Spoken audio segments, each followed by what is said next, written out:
Happy New Year!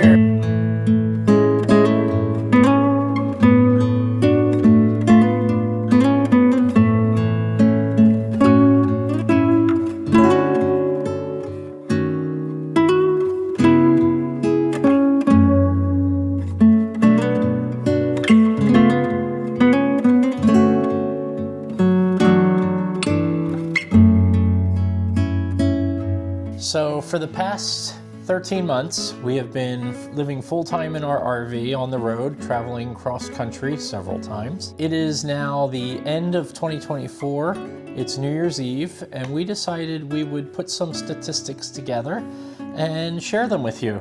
I'm a numbers nerd, so I love stuff like this. Yes, he is.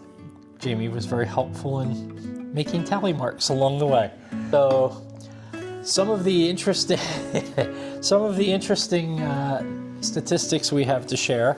We'll start off first with miles. Since we hit the road on December 2nd, 2023, we have driven 16,883 miles.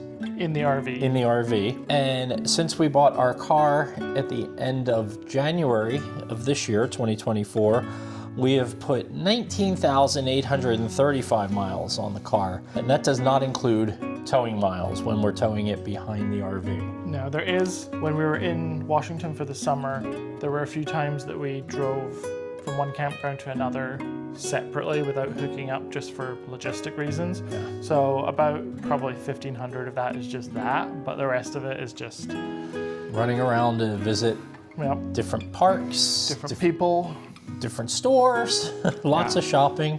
We have spent pretty much the past year in campgrounds, with the exception of right now we're in a hotel room up in New Jersey for Christmas with my family. We have a Thousand Trails membership that allows us to stay at Thousand Trails campgrounds for free. Hi Loki. Loki wants to be part of the video. Thousand Trails is where we tend to stay most of our time. Yeah. Because it is free for us. We'll stay there. Yeah, and we'll route our path to hit as many of those as we can because it is free for us and therefore a lot less money. Campgrounds can be expensive.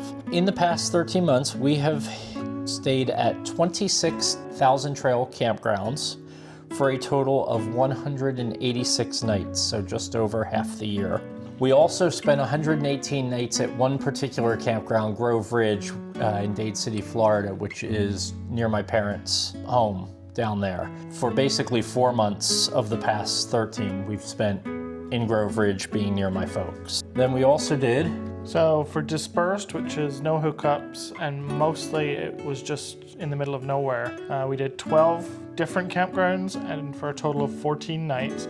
Most of the dispersed ones we did were on the way to somewhere and there wasn't any campground available, or it was just going to be we just needed a place to spend the night and so we didn't want to get a campground. Or in a recent case, there are no campgrounds near one of the national parks we wanted to visit, so we stayed at a dispersed area sort of in between the two that we wanted to visit. And then other campgrounds outside of Thousand Trails that we had to pay for. We went to 40 different campgrounds and spent 76 nights. I almost had a heart attack when I saw that many that we've paid for. Yeah, we don't have a lot of the receipts for those, but a few of them were pretty expensive. Like the one that we stayed at Yellowstone was like almost $300 for 3 nights. So I don't even want to know how much that was. Yeah. The last one that we did was Harvest Hosts, which is a membership that you pay for and then Our air conditioner just kicked in.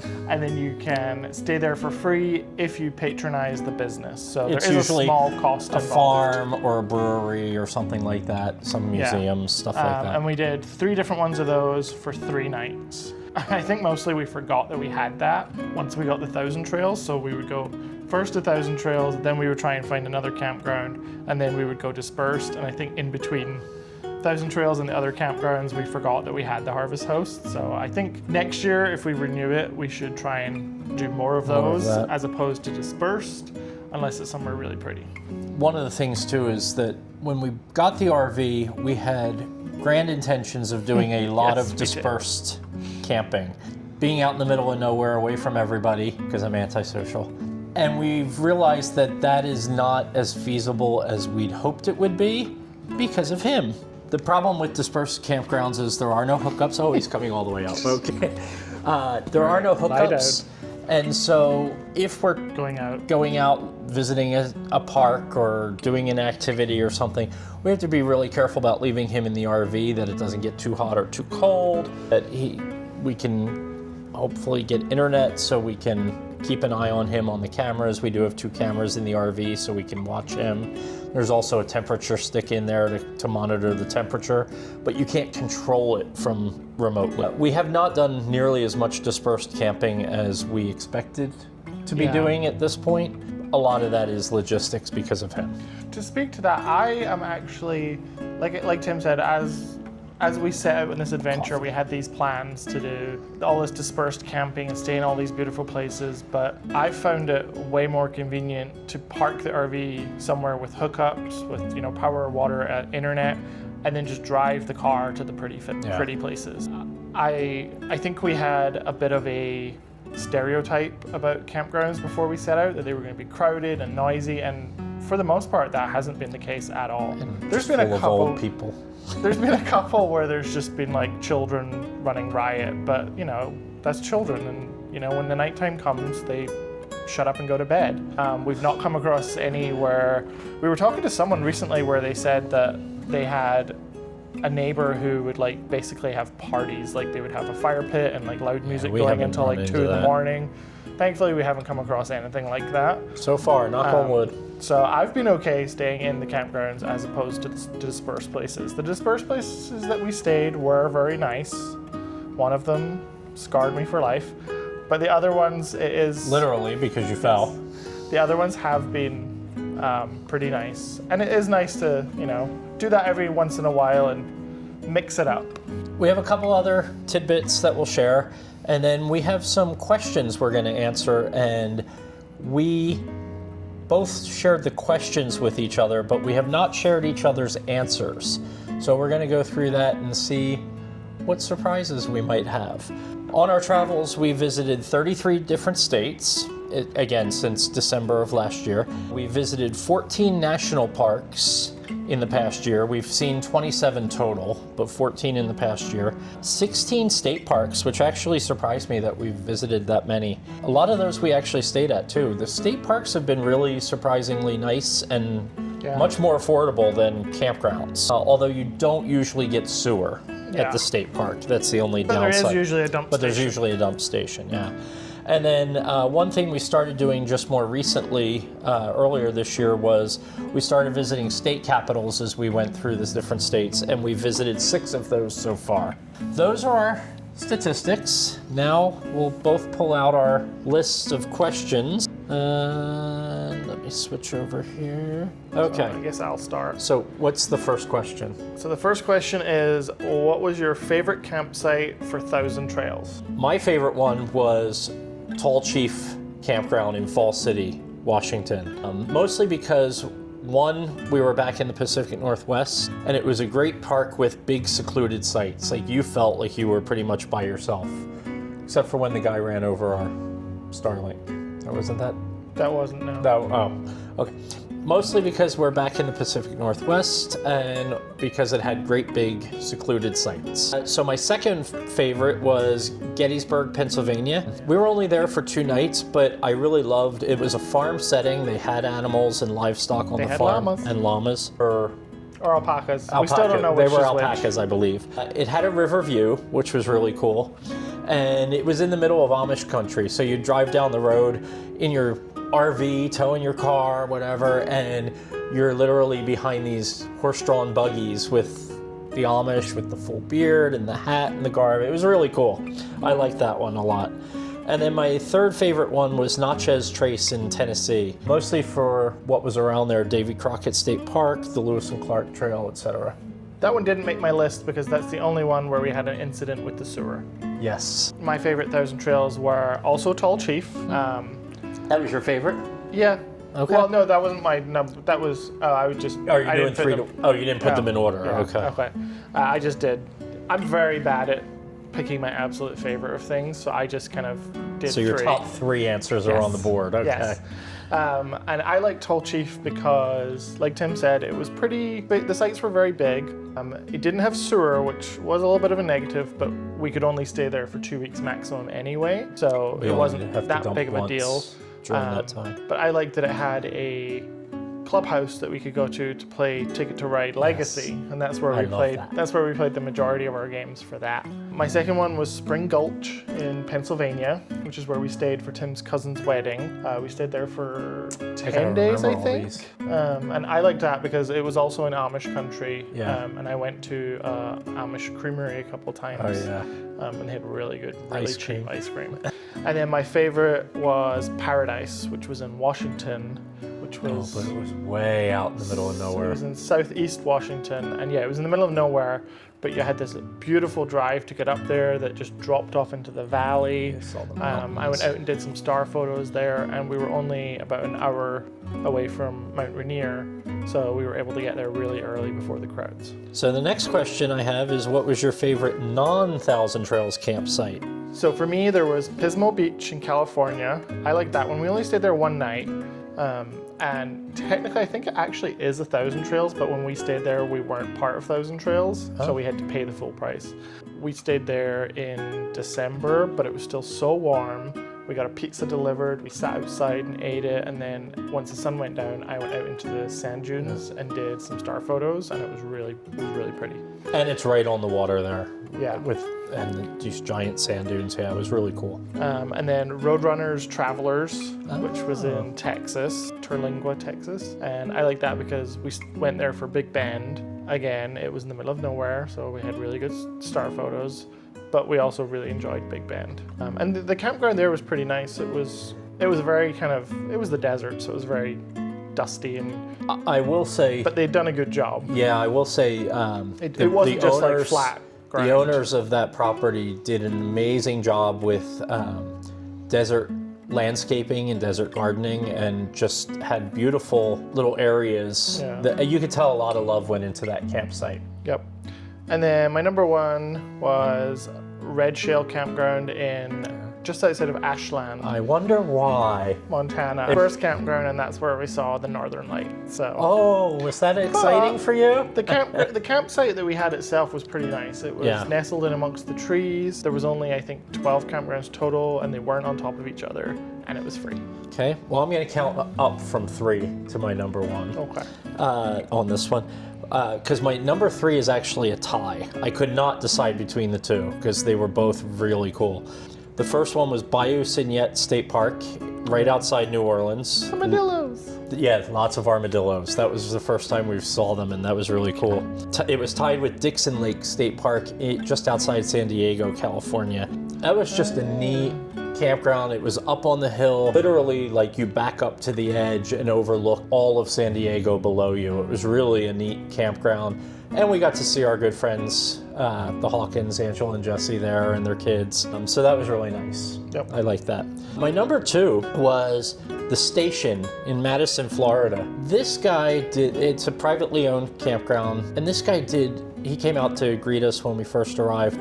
We only stayed there one night. Yeah. It was the night we had to take Mr. Loki to the emergency vet an hour away. He's fine. He did just a beautiful job setting up this campsite. Every site is a pull-through site. It's large. Everyone has a picnic table and a fire pit, beautiful fire pit. But the really cool part was it was set up like an old gas station with old pumps out front and everything. But there was a community area, and you could tell he really wanted to foster community in this campground. There was a community area that was covered gazebo area with charcoal grills, propane grills, a smoker, outdoor refrigerators, outdoor heaters, patio picnic seating and all that. It was just a really nice setup, and again, you could tell he had so much love and pride in the campground that he was building there. And it was only, when we stayed there, it had only been open for 2 or 3 months at that point. So it's a very new campground, and it is absolutely amazing, and I'd love to go back there.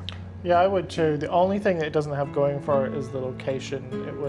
It kind of away from everything. Well, it wasn't even that far from the freeway. It was just the area around it was there was like a junkyard or something like right next door to it. So when you're driving in, you're kind of like, oh, where are we going? But then once you get there, like Tim said, it's beautiful. Like the guy has done it, because I think you said he only opened it in September. And we were there stayed at the beginning of December. Actually, end of it was December 1st. Yeah. But yeah, he done a really good job, and I hope it works out for him. Yeah. And like you said, I would go back there, like if we're traveling that way. And then my favorite was, same as Jamie, Pacific Dunes Ranch in Pismo Beach, because Jamie found that. It was spur of the moment, and it was absolutely stunning. Yeah, we were actually supposed to stay at the Golden Gate Bridge. Yeah, and it was sketchy, and so we continued on. This will be fun. So the next question is, what was your least favorite campgrounds? So I did forget about the one that you mentioned. What was the one earlier you mentioned that was sketchy, and I don't remember now. It was in Montana. I don't remember, but anyway, the only one I really could remember, because it was just not a great campground, was DraftKings Casino Queen RV Park in St. Louis. It was great location-wise. It was literally, you could walk across the bridge into downtown St. Louis, which we did, and got barbecue, or you could take the train across, which was, I think, $1 a person or $1.25 a person or something. But it was literally a parking lot. There was a view of the arch. There was that, but kinda. But it just was basically a casino parking lot, and it was not all that. And it was It was the most expensive campground we've paid for in the entire past year. More than the one outside of Yellowstone. Yeah. I think it was like $100. It was $120 or something for the night. For one night. And for what you were getting, it was not worth it. Yeah. So that's the only one I have on that. Okay. Well, apparently I'm more picky because I have 3. I have Indian Lakes in Ohio, which was 1,000 Trails, and the only reason is it rained literally we were there for 2 nights, and it rained from when we arrived to when we left. But that's not the campground's fault. That's why I didn't include Seaside or the ocean one. Yeah. Well, I'm just saying what I'm saying. And then my other 1,000 Trails that had an issue was the LaConner one, because we could not get Starlink to work, whatever we did, because there was so much tree cover. And we were there for a long time. Yeah. So for me, not having internet is kind of annoying because I need so much of it for my job. But the campground itself wasn't bad. It's just, it's 2024. I need internet. It was covered with trees, yeah. And then the last one was Sunset Reef in New Mexico, because you fell. Shush. Because I fell over in the dark and I cut my face and I hurt my ankle and I hurt my finger. And it still hurts to today. But we also encountered some power issues there where our power was draining. Even though we had solar, our power was draining and we had to run the generator quite a lot. And also it was really busy. Like, people would be coming and going all night, and it just wasn't my favorite. But for a free campground, it wasn't bad. I mean, it was nice that they had parking spots with like lean-tos and picnic tables and all. It was always overcrowded because there was 5 spots and then people would park along the fence. So it just wasn't my favorite. What was your best experience in the past year? So, Custer State Park, specifically the Pinnacles Drive up to Lake Sylvan. That was really cool. The drive to get up there was just stunning. Very tight and weavy. You start off in the forest. We saw some deer really close right up.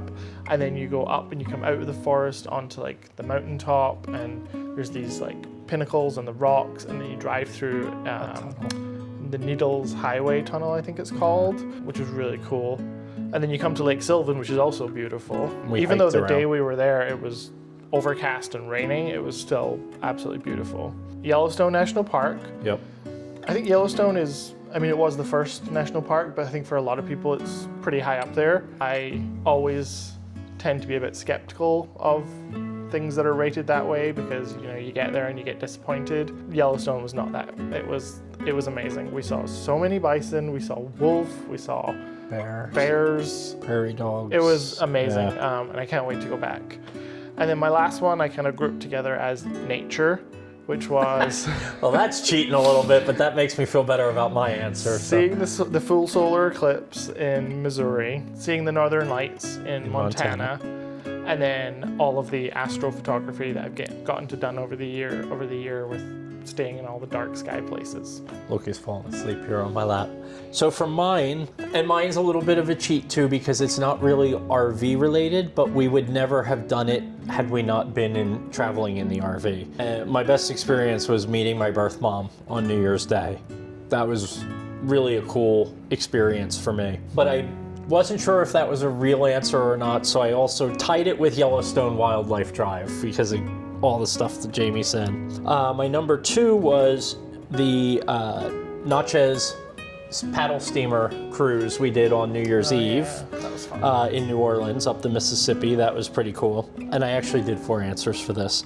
The San Antonio Christmas at the Caverns, where we went through on this cavern tour and they did Christmas carols throughout the caverns with different singers and musicians. And then outside was the whole lights festival and the outdoor, I don't even know what to call it. It's not a ropes course, but it was like a zip line / rope / obstacle course thing. It was fun. And then my last one was the eclipse / northern lights as well.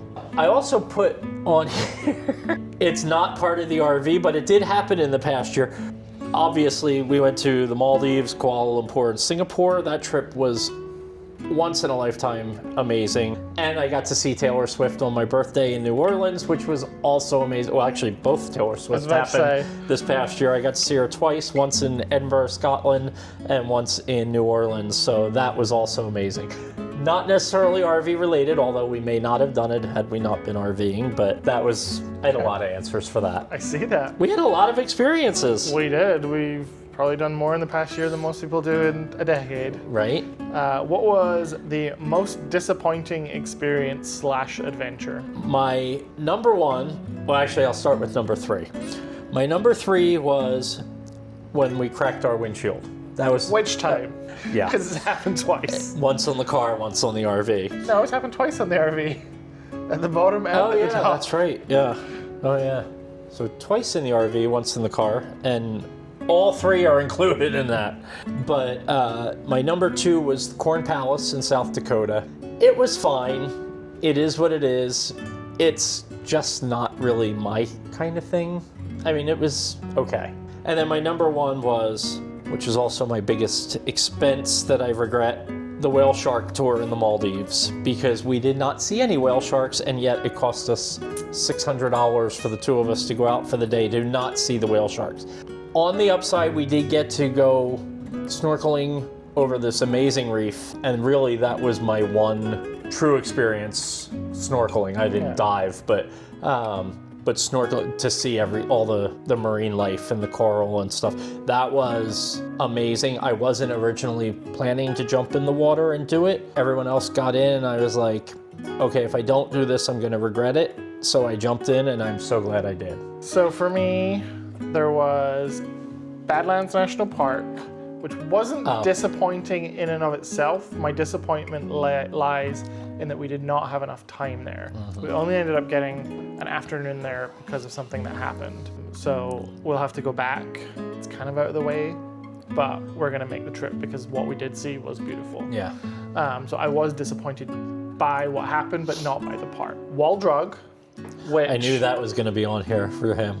I mean, you see billboards for it for 300 miles before you get there, and then it's just literally a glorified gift shop.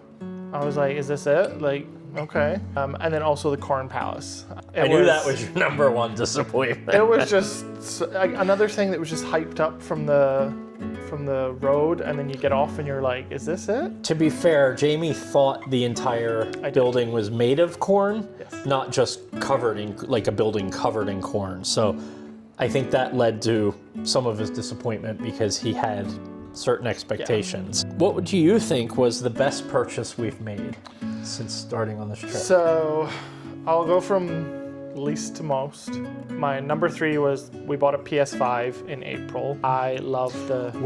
We bought a PS5? I love the Spider-Man games, and it was killing me that I didn't get to play Spider-Man 2, so it went on sale, and I got it, and... So for $500, you got to play a No, game. it was $400 on sale, including Spider-Man 2, but That's a good one. that was something that has brought me joy this year. You have not played it very much this year. Yes, I have. And then I also bought a Logitech desk stand that is basically like a folder that contains a keyboard and a trackpad, and then it kind of becomes like a kickstand to put your laptop in. It's made working in both the RV and out at like coffee shops and stuff a lot better for me than being like hunched over. So that was a good investment. And then, as much as it pains me to say it, our number one best purchase has to be the Starlink, because we've been able to get internet in the remotest of places. It sometimes craps out when you're in congested areas, which is annoying because you feel like it should be the other way. But we've been in like the absolute middle of nowhere. We throw it outside and we get Starlink. The only thing is that somebody, as Tim mentioned earlier, somebody ran over our original one, which was the one that was on the stand and used to be able to align itself Automatically. Now we have the second gen, which has a kickstand and you have to align it Manually. But it is easier to store it. Yeah, it is a lot easier to pick up and go with it and set it up and all. Yeah. And it sucks that it costs $165 a month for the Starlink service, but like I said, we've been able to have internet everywhere. And with my job, we have to have reliable cell internet. service is so not reliable for a lot of the places that we go to. Yeah. What are yours? So I'll also go 3 to 1. Number 3 was our e-bikes. Even though we haven't used them as much as I hoped or thought we would, I've really enjoyed it when we have used them. We haven't used them lately because Mine was broken. Jamie's got broken somehow. We think someone backed into our bike rack when they were backing their car up at some point because it bent the sprocket and the chain came off and all that. So we haven't been able to use it for the past couple months because of that. But it was fixed while we've been here in New Jersey. Thank you, Guy. And so we'll be able to use them when we get back. My second one is a tie again. It is between the Blackstone griddle, which I love cooking outside. I hate cooking in the RV. It's too small, too tight, too cramped, too bare bones for me to do any type of cooking that I like to do. But I love cooking outside on the griddle. And the other thing it's tied with is the pop-up gazebo that we bought while we were in Washington over the summer. We didn't get it till this past summer, but that has been an absolute godsend, especially for me because I like to play board games. I like to paint my miniatures, my board game miniatures and stuff like that. I can't do that in the RV. There's no space to do that, especially some of the games that I set up are ginormous. So having the pop-up gazebo, we can actually put the picnic table inside there. It's got a fan in the ceiling so I can stay cool, and I can just leave stuff set up all the time in there for painting, for playing games, etc. So, and we can eat out there when it's nice, which is really nice because we've loved eating outside, but the bugs are sometimes terrible. Then my number 1 is actually, because you'll go, oh, our 1,000 Trails membership, which we bought on Christmas Eve or Christmas Day last year, has been our best purchase because, as we mentioned, we've spent 180 days or 181 days at campsites that we have not had to pay a penny for. And that is, I mean, we paid for the membership and it was not cheap, but we've definitely gotten our use out of that. And I think that's been our best purchase by far. Yeah, we'll definitely have to make a separate video with how much we paid for that and how much we've already gotten out of it. Yeah. Okay. What do you consider your worst purchases? I only have one. It was actually purchased for me because it was a gift, so I'm sorry that I had this on my wish list, but it was my wish list that it was bought off of, and it's because I haven't used it once in the entire year we've been camping or traveling. I have a hammock, a little fold-up hammock. It's about this big. We've been carrying it around for 13 months and I've never once taken it out and set it up. Even though we've had space, a lot of times we don't have space to do it. Like a lot of campgrounds, there's just nowhere to set it up. But like at what was the one, Laconer, that we had all the trees and couldn't get reception. I could have done it there, but by that point I had the gazebo, and the gazebo just worked so much better for multiple reasons that I went into already, that I really haven't needed to set up the hammock at all. Well, I have 3. Of course you did. So PS5 on there too? no. So we got this wooden chopping board that fits in our sink. Forgot about that. But the problem turned out to be, so we have a sink cover that is Corian and matches the rest of the countertop. When you take it off, there is a slot underneath to put it in. The chopping board that showed up was too thick to fit in there. So the problem became, Where do you put it? where do you put the chopping board when you're not when you need the sink? So it just became a kerfuffle of where to put it, and then you put it on the floor, and then you're like, oh, but then when I need to go use it, I'm gonna have to wash it. So we ended up throwing it away, and I did see someone post that there is a thinner kind of plastic style one that you can buy, so I might look into that, because it was a useful product because you didn't have to put a chopping board somewhere else to take up counter space. But the fact that it didn't fit in the slot and get out of the way was annoying. Yeah, that's a good one. Our inflatable kayak that we have not used. Yeah, I forgot about that too. That's because that's in our storage unit. We're not even taking it with us at this point. We haven't even ever taken it out of the box, so that's getting sold in the summer. Yep. And then I put solar lights on here, and I can't remember. I think it's the ones that you have set up at Grove Ridge. Rude, I like those. Yeah, but the only place you've ever set them up is Grove Ridge. You've never taken them out and set them up anywhere else. Normally, because we're not anywhere else long enough Yeah. to make it worthwhile to stake them in the ground and stuff. But I love having them. They're just like 6 little cylinder lights. They're solar operated, and we have them along the driveway at Grove Ridge where we're currently camped. I like those, so that's not on my list. Okay. All right, what was your biggest surprise in the past year? Oh, I know this one. My first one is South Dakota.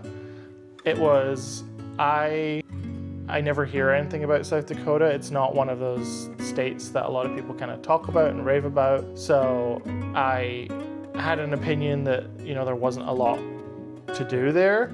And to an extent that is kind of true, but it's in its natural beauty that it really shines.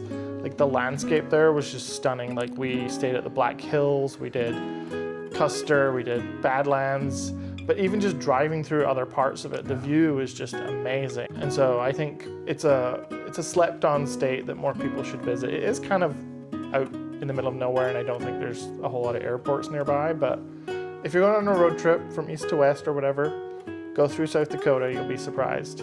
Yellowstone was another one because I didn't want to get my hopes up for it. I worry about being overhyped for things. Corn Palace, Yellowstone lived up to the hype. It was amazing. Go if you can. Take a couple days because there's so much to do there. And it's really spread out.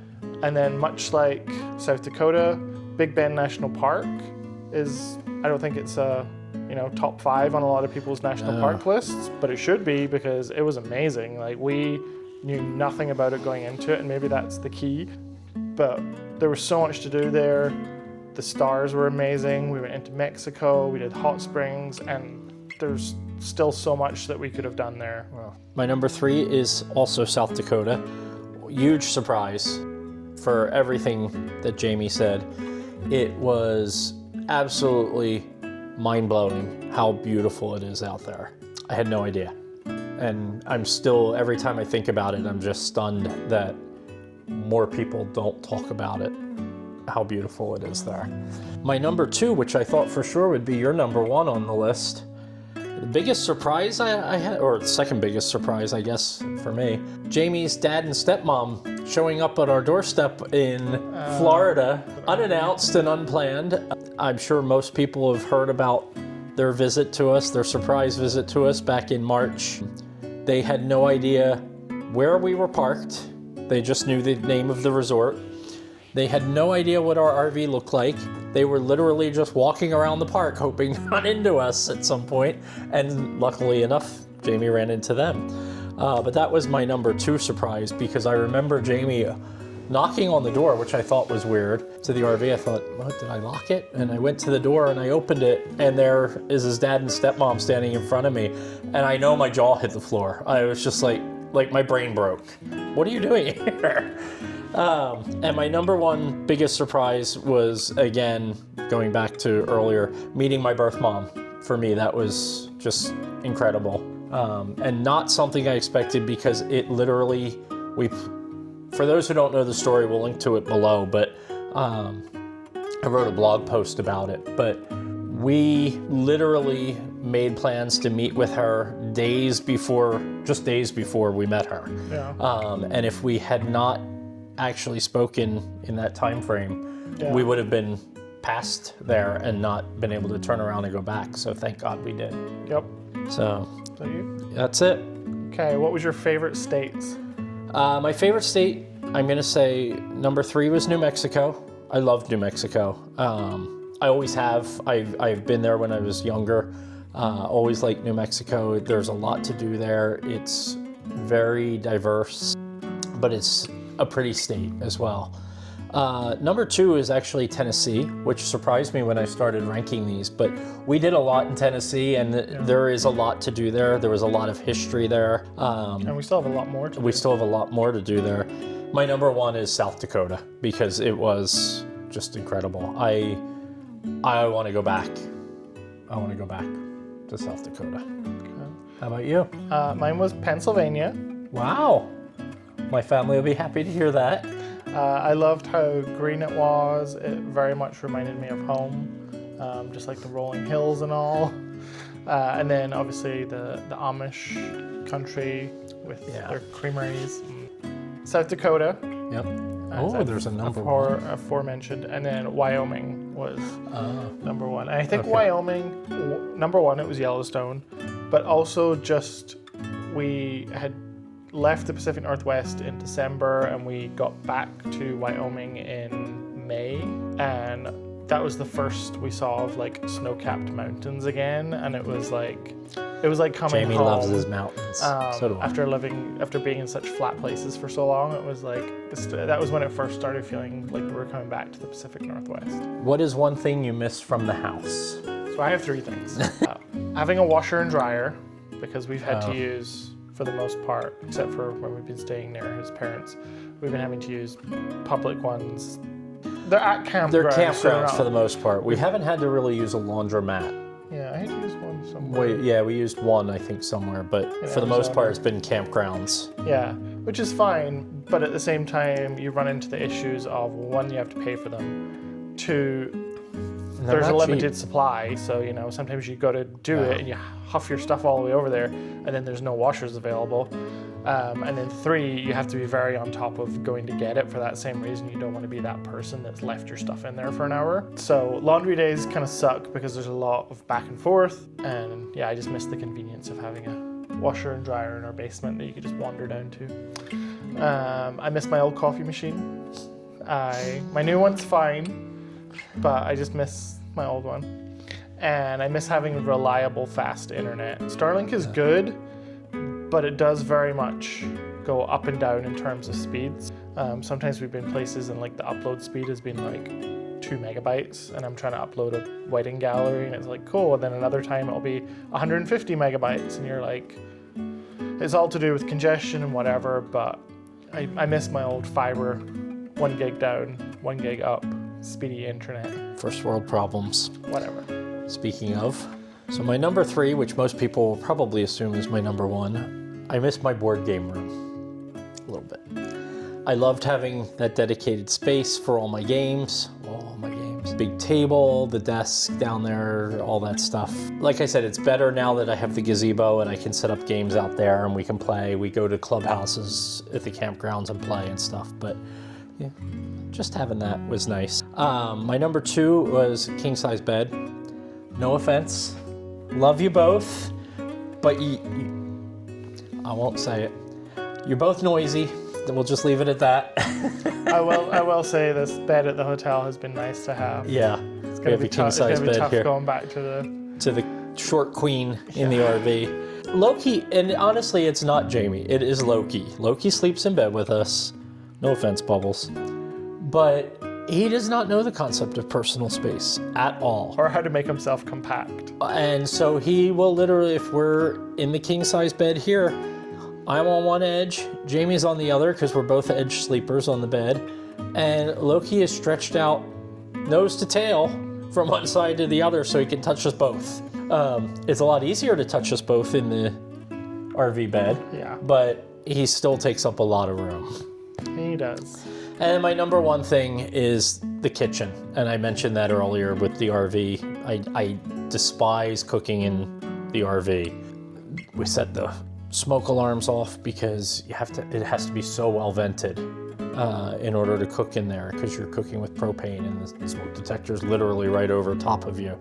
The counter space, the appliances, the size of our little microwave / convection oven that you really can't do anything with other than warm up stuff. Yeah, so like the kitchen, especially the kitchen that we had installed just 2 years before leaving, less than 2 years before leaving. Those are the things I miss. Okay.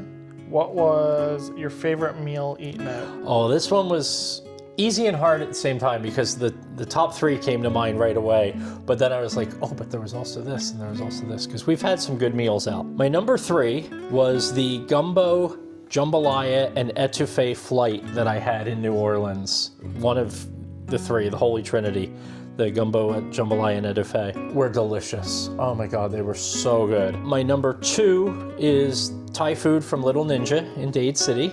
I love that place. I love the owners. They're adorable. And my number 1, which actually surprised me at first, but then I was like, oh yeah, that's the first thing I think of though. I had shrimp and grits in San Antonio in this little bar that was absolutely out of this world. It was so good. And I think about those grits all the time. It was that good. So those were my favorite 3 meals. So I have 4. I have Iron Rabbit, which is a place we went to in Olympia twice. Yep. The food both times was really good. And we went with friends both times. Yeah, it was a little pricey, but the food was definitely worth it. Little Ninja also. Yep.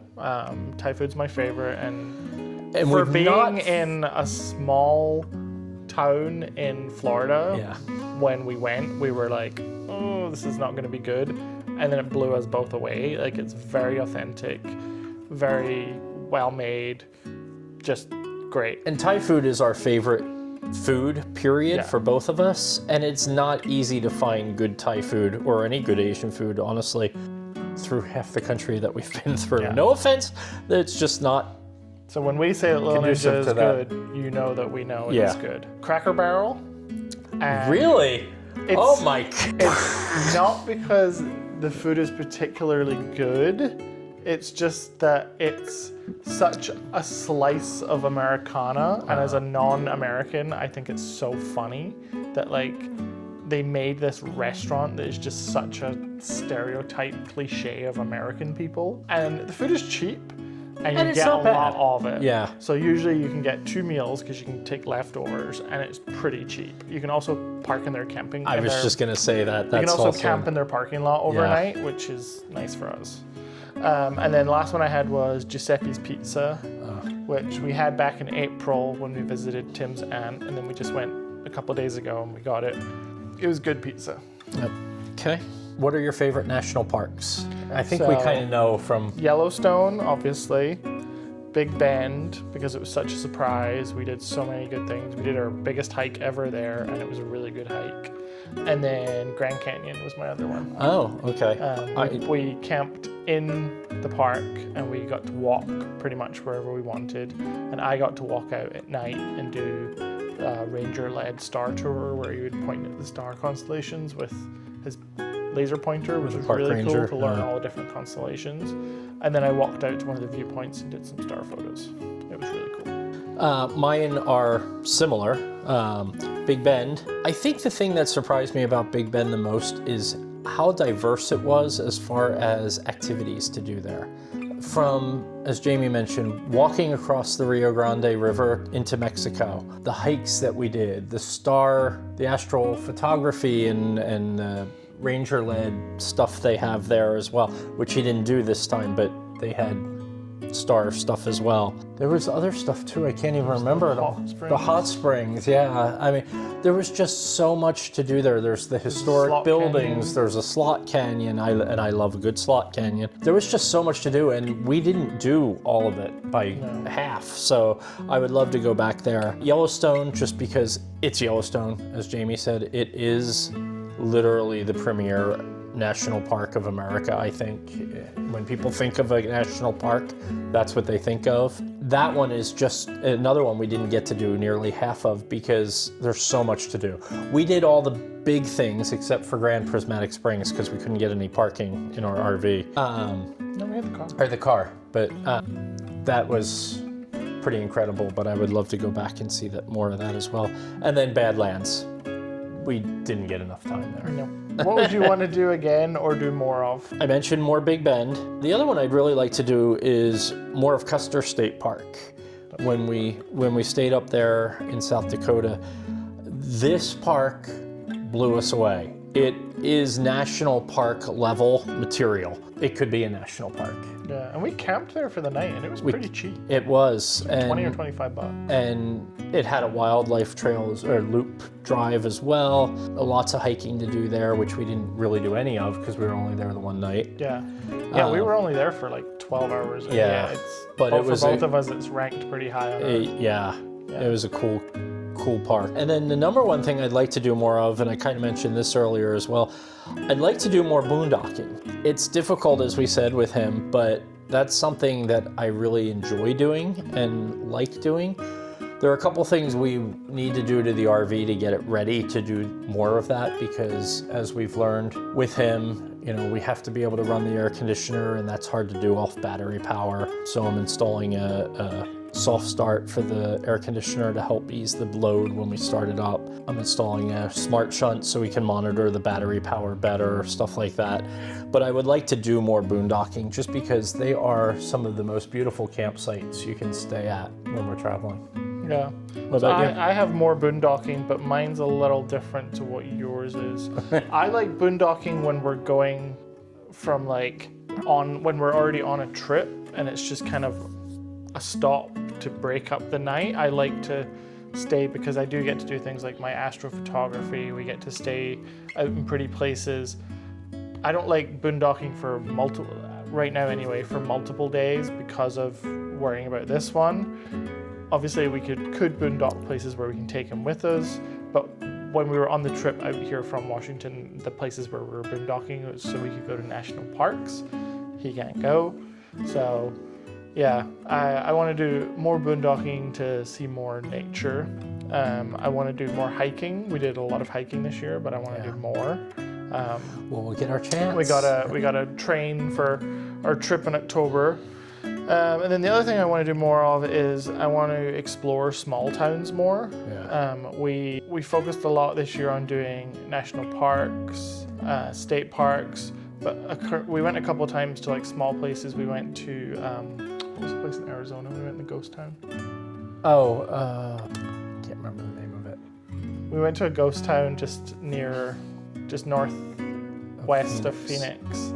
And we spent the day there, and it was just really nice. And it's nice to go to these small towns, and we're not contributing a lot to their economy, but we're usually having lunch or going to coffee shop. So it's nice to kind of boost their local economy a little bit. And usually the people there are really nice. We actually a couple times have gone to places like coffee shop or somewhere for lunch, and someone's there has told us something else to do that we wouldn't have known about otherwise. And that we like that because there's only so much you can find out online, and a lot of the stuff you find online is overcrowded nowadays anyway. Yeah. So what would you not want to do again? This should be interesting. Be on the road for too long. We're on the road permanently. We don't have a house. Yes and no. So we spent from May through the end of September in Washington. And yes, in that time we moved around, but we stayed in Washington. Yeah. We left Washington on October 12th or something, and we didn't get to Florida until December 2nd. And while that sounds great because you're taking so long to do that, at the same time you're moving every I think the longest we stayed in one place for that time was like a week. So you're constantly moving. You can't really feel that you can relax into your space again. You know, in Washington, we'd be staying places for 3 weeks at a time. So it did become a bit exhausting, especially at the end of the trip, because we went from Texas to Florida in like 4 days. 3 or 4 days. So we were driving like 300 miles a day. So yeah, I would like to spend more time in places as we go. My other one was, kind of ties into that, is driving too quickly, which is, you know, driving 300 miles, staying overnight, driving another 300 miles, which we didn't do a So they're lot basically of. opposites of each other. You want to speed Yeah. it up, but slow it down. No, I'm saying I want to slow it down for both. And then my last one was boondocking in higher temperatures, because it required us to run the generator, which I find really noisy and obnoxious. But also it's just, you're too warm. It's gross and I don't like being warm.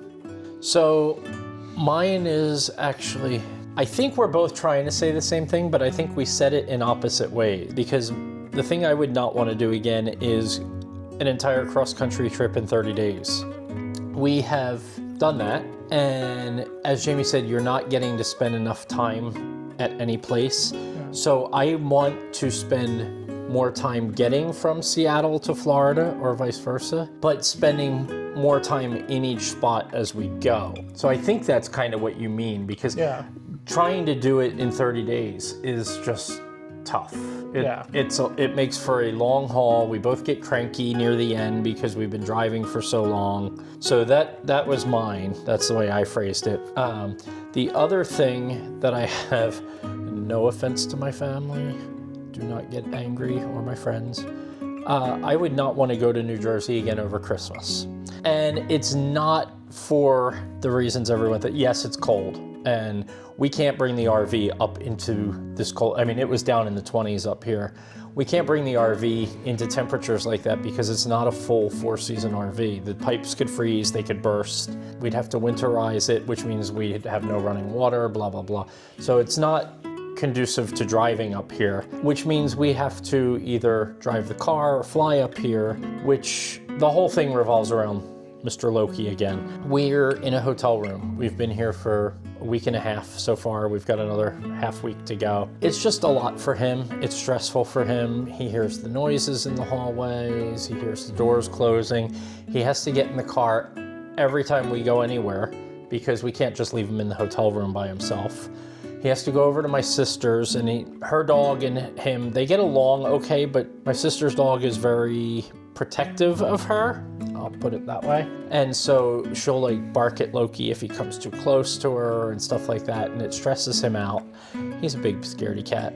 So it's really for his sake, because this has been a stressful trip for him. So that's the only reason we wouldn't really come up to New Jersey again. So those were my two things. Okay.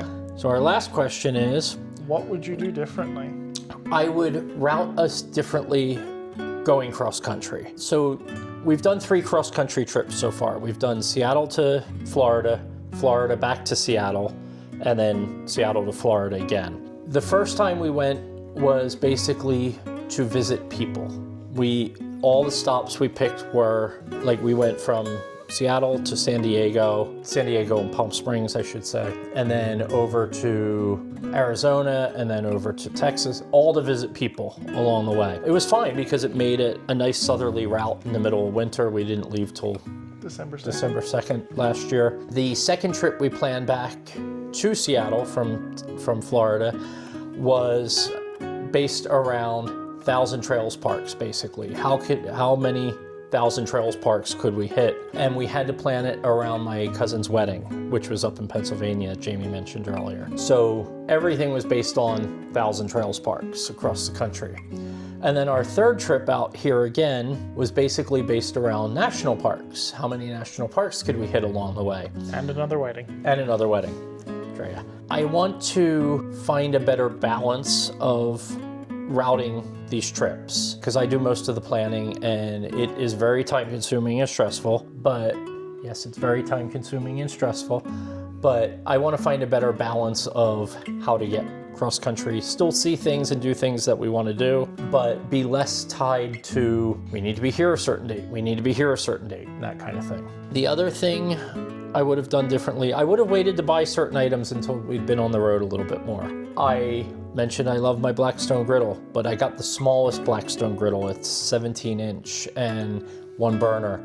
And as I mentioned, I love cooking on it, but it would have been nice to have a 2-burner Blackstone griddle because of how we cook. We cook entire meals out there, and it'd be nice to have 2 burners that you could do different heats on and stuff like that, different temperatures. Wouldn't have bought the kayak, we wouldn't have bought the hammock, that kind of stuff. And then the final thing I have is I would schedule a trip to the Florida Keys a lot earlier, because as we found out this year, we tried to do the Florida Keys for January when we get back to Florida. And I tried planning that about 3 months ago. Too late.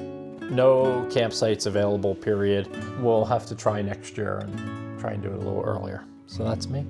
Okay, so mine were film better. I think I personally would like our videos to be more educational about the areas that we're in terms of like... I try. No, I know. We also, just in terms of, you know, while it's like, yes, we're visiting the park, but like say things about, you know, like when was the park created, stuff like that. Yeah. Getting better at talking in public, or failing that, doing voiceover, stuff like that. A lot of our videos also just end very abruptly because we forget that we need to do didn't an do an outro. So yeah, I think getting better with that. Then the other ones I had were be outside more. This did get better when we got the gazebo and we could sit outside more. But I think in the evenings, you know, if I'm sitting reading a book, I could be sitting outside. I don't need to be inside. So that. And then the last one was try and be more social. That would probably come more with being more outside as well. Like we met some people in Salt Lake City who we talked to. They had the same RV as us, who we talked to for a long time, and they were really nice. And then we've met a couple people like other places. Our neighbors, Kim and Corey at Grove Ridge, where we are right now, are lovely. But yeah, just kind of because a lot of other people are living the same lifestyle as us, so it's nice to talk to them. Like we found some stuff out from the people in Salt Lake City, so that was my other one. That's a good one. I also need to make more of an effort to partner on the video creation and editing, because Jamie does most of it, and he's also the full-time photographer making income, so I need to take some of that load off him. That was our year in review? That's my New Year's resolution as well. Oh, okay. So yeah, that's it. That was Year-end in review. The last 13 months of our life. You know, we'll probably do one of these at the end of every year. Just this one, we didn't do one last year. Obviously, we'd only been on the road for a short time. We were still on the road, actually, at year-end last year. So yeah, we'll try and keep it 1 year at a time instead of 13 months. Yeah. But it's been a good year. It has been interesting. I mean, I've had a blast. I love being retired and just being able to travel around the country. Jamie doesn't like me being retired and traveling around the country, but I don't like it. I think you just need a hobby. I have hobbies. Hobbies that don't include me. Well, I can paint, but yeah. Yeah, if I sat down and someone held a gun to my head, I would say there's nothing we've done that I regret. I mean, yes, I regret falling on my face, but I'm a very clumsy person anyway. So it would have happened no matter what. Do I still miss our old life at times? Yes. I still every now and then look at I have the listing photos from our house on my phone, and every now and then I'll look at them and be like, look at all that space. But at the same time, as we said earlier, we've probably done more this year than most people do. I mean, even me as like a non-immigrant, I've now seen 35 states. How many Americans can say that they've seen 35 states? And I want to get to 50, and we want to try and get to all 63. We're not driving to 50 no, though. We're not. And we want to try and get to all 63 national parks. That's going to be expensive getting up in Alaska, because some of those are by plane only. Yeah. And we want to visit as many state parks as we can. Like, you know, we have all these resources created by the federal and local governments that we can use and support. Stay tuned for more content. Actually, this is going to be slashed in between almost the end of our trip out to Washington and the beginning of our trip back to Florida. We're behind in getting those videos out, but we want to put this one out on New Year's Day tomorrow. So Jamie will have to edit this real quick so we can get it to you so you can go through the year in review with us. Yep. So, all right. Cheers to 2024. And to upcoming Cheers 2025. to you for watching this.